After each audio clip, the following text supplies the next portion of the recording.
K N Rajanna ವಿರುದ್ಧ honey trap ಯತ್ನ ಪ್ರಕರಣಕ್ಕೆ ಸಂಬಂಧಪಟ್ಟಂತೆ ಸಿಐಡಿ ಅಧಿಕಾರಿಗಳು ತನಿಖೆಯನ್ನು ಆರಂಭ ಮಾಡಿದ್ದಾರೆ. ಎಲ್ಲ ಆಯಾಮದಲ್ಲೂ ಕೂಡ ತನಿಖೆ ಮಾಡ್ತಾ ಇದ್ದಾರೆ.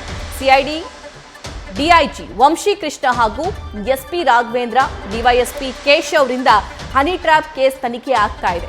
ಟೆಕ್ನಿಕಲ್ ಸಾಕ್ಷ್ಯಗಳ ಮಾಹಿತಿಯನ್ನ ಕಲೆ ಹಾಕ್ತಾ ಇದ್ದಾರೆ ಸಿಐಡಿ ಅಧಿಕಾರಿಗಳು. ಸಾಕ್ಷ್ಯದ ಬಗ್ಗೆ ಮಾಹಿತಿ ಕಲೆ ಹಾಕಿದ ಬಳಿಕ ರಾಜಣ್ಣ ಅವರ ವಿಚಾರಣೆ ನಡೆಸೋ ಸಾಧ್ಯತೆ ಇದೆ.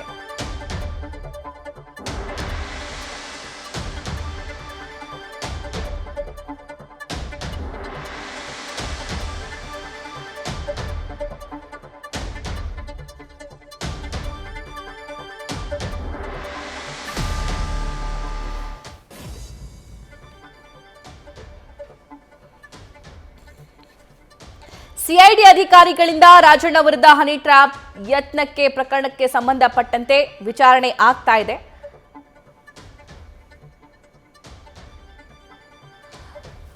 ಈ ಬಗ್ಗೆ ಲೈವ್ ಡೀಟೇಲ್ಸ್ ನಮ್ಮ ಪ್ರತಿನಿಧಿ ಅಂಕಿತಾ ನೀಡ್ತಾ ಹೋಗ್ತಾರೆ. ಅಂಕಿತಾ, ರಾಜಣ್ಣ ಕೇಸ್ಗೆ ಸಂಬಂಧಪಟ್ಟಂತೆ ಸಿಐಡಿ ತನಿಖೆ ಎಲ್ಲಿವರೆಗೆ ಬಂದಿದೆ? ಸಿಐಡಿ ತನಿಖೆ ಹೇಗೆ ಸಾಗ್ತಿದೆ? ಯಾವುದಾದ್ರೂ ಸಾಕ್ಷ್ಯ ಸಿಕ್ಕಿದೆಯಾ? ಯಾರ್ದಾದ್ರೂ ಮೇಲೆ ಅನುಮಾನ ವ್ಯಕ್ತವಾಗಿದೆಯಾ? ಸಭಾ ಸಚಿವ ರಾಜಣ್ಣ ಅವರ ವಿರುದ್ಧ ಹನಿ ಟ್ರ್ಯಾಪ್ಗೆ ಯತ್ನ ಪ್ರಕರಣಕ್ಕೆ ಸಂಬಂಧಪಟ್ಟಂತೆ ಈಗಾಗಲೇ ಸಿಐಡಿ ಅಧಿಕಾರಿಗಳು ತೀವ್ರ ವಿಚಾರಣೆಯನ್ನ ಮಾಡ್ತಾ ಇದ್ದಾರೆ. ಸಿಐಡಿಯ ಡಿಐಜಿ ಆಗಿರುವಂತಹ ವಂಶಿ ಕೃಷ್ಣ, ಎಸ್ಪಿ ರಾಘವೇಂದ್ರ ಸೇರಿದಂತೆ ಹಲವಾರು ಹಿರಿಯ ಅಧಿಕಾರಿಗಳ ನೇತೃತ್ವದಲ್ಲಿ ಈಗಾಗಲೇ ಒಂದಷ್ಟು ಚರ್ಚೆಯನ್ನ ಮಾಡಿ ತನಿಖೆಯನ್ನ ಶುರು ಮಾಡಿರುವಂತದ್ದು. ರಾಜಣ್ಣ ಮನೆಯಲ್ಲಿ ಕೆಲಸ ಮಾಡ್ತಾ ಇದ್ದಂತಹ ಸಿಬ್ಬಂದಿ ಜೊತೆಗೆ ಒಂದಷ್ಟು ಜನರ ಬಳಿ ಮಾಹಿತಿಯನ್ನ ಕಲೆ ಹಾಕುವಂತಹ ಕೆಲಸವನ್ನ ಕೂಡ ಮಾಡ್ತಾ ಇದ್ದಾರೆ. ಜೊತೆಗೆ ರಾಜಣ್ಣ ಕೊಟ್ಟಿರುವಂತಹ ದೂರಿನಲ್ಲಿ ಕೆಲವೊಂದು ಕನ್ಫ್ಯೂಷನ್ಸ್ ಅಂದ್ರೆ ದ್ವಂದ್ವ ವಿಚಾರಗಳು ಇರುವಂತಹ ಹಿನ್ನೆಲೆಯಲ್ಲಿ ಅದಕ್ಕೆ ಸಂಬಂಧಪಟ್ಟಂತೆಯೂ ಮಾಹಿತಿಯನ್ನ ಪಡ್ಕೊಳ್ಬೇಕಾಗತ್ತೆ. ಯಾಕಂತಂದ್ರೆ ಅಧಿಕಾರಿಗಳಿಗೂ ಕೂಡ ಒಂದಷ್ಟು ಉತ್ತರಗಳು ಬೇಕಾಗಿದೆ.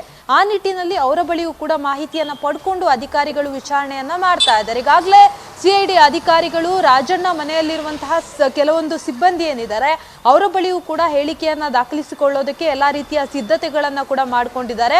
ಒಂದು ಹಂತದಲ್ಲಿ ಅಂದ್ರೆ ರಾಜಣ್ಣ ಕೊಟ್ಟಿರುವಂತಹ ದೂರಿನ ಅನ್ವಯ ಯಾವ ರೀತಿಯಾಗಿ ಮಾಹಿತಿಯನ್ನ ಕಲೆ ಹಾಕ್ಬೋದು ಅನ್ನೋದ್ರ ಬಗ್ಗೆ ಒಂದಷ್ಟು ಸಲಹೆಯನ್ನ ಕೂಡ ಪಡ್ಕೊಂಡಿರುವಂತದ್ದು. ಅಂದ್ರೆ ಈ ಪ್ರಕರಣದಲ್ಲಿ ಈಗಾಗಲೇ ಸಿಸಿಟಿವಿ ಇಲ್ಲ ಅಂತ ಏನ್ ಹೇಳಿದ್ದಾರೆ, ಆ ವಿಚಾರಕ್ಕೆ ಸಂಬಂಧಪಟ್ಟಂತೆ ಒಂದಷ್ಟು ಟೆಕ್ನಿಕಲ್ ಸಾಕ್ಷ್ಯ ಏನಿದೆ ಅದನ್ನ ಸಂಗ್ರಹ ಮಾಡಬೇಕು ಅಂತ ಹೇಳಿ ಈಗಾಗಲೇ ಸಿಐಡಿ ಅಧಿಕಾರಿಗಳು ಕೂಡ ಮುಂದಾಗಿದ್ದಾರೆ. ಆ ನಿಟ್ಟಿನಲ್ಲಿ ಅಂದ್ರೆ ರಾಜಣ್ಣ ಕೊಟ್ಟಿರುವಂತಹ ದೂರಿನಲ್ಲಿ ಏನೇನ್ ಅಂಶಗಳಿದೆ ಅದನ್ನ ಆಧರಿಸಿ ಈಗಾಗಲೇ ಅಧಿಕಾರಿಗಳು ಕೂಡ ತನಿಖೆಯನ್ನ ಮಾಡ್ತಾ ಇದ್ದಾರೆ. ಸಭಾ, thank you Ankita. News First ನಿರ್ಭೀತಿಯಿಂದ ನಿಮ್ಮ ಪರವಾಗಿ.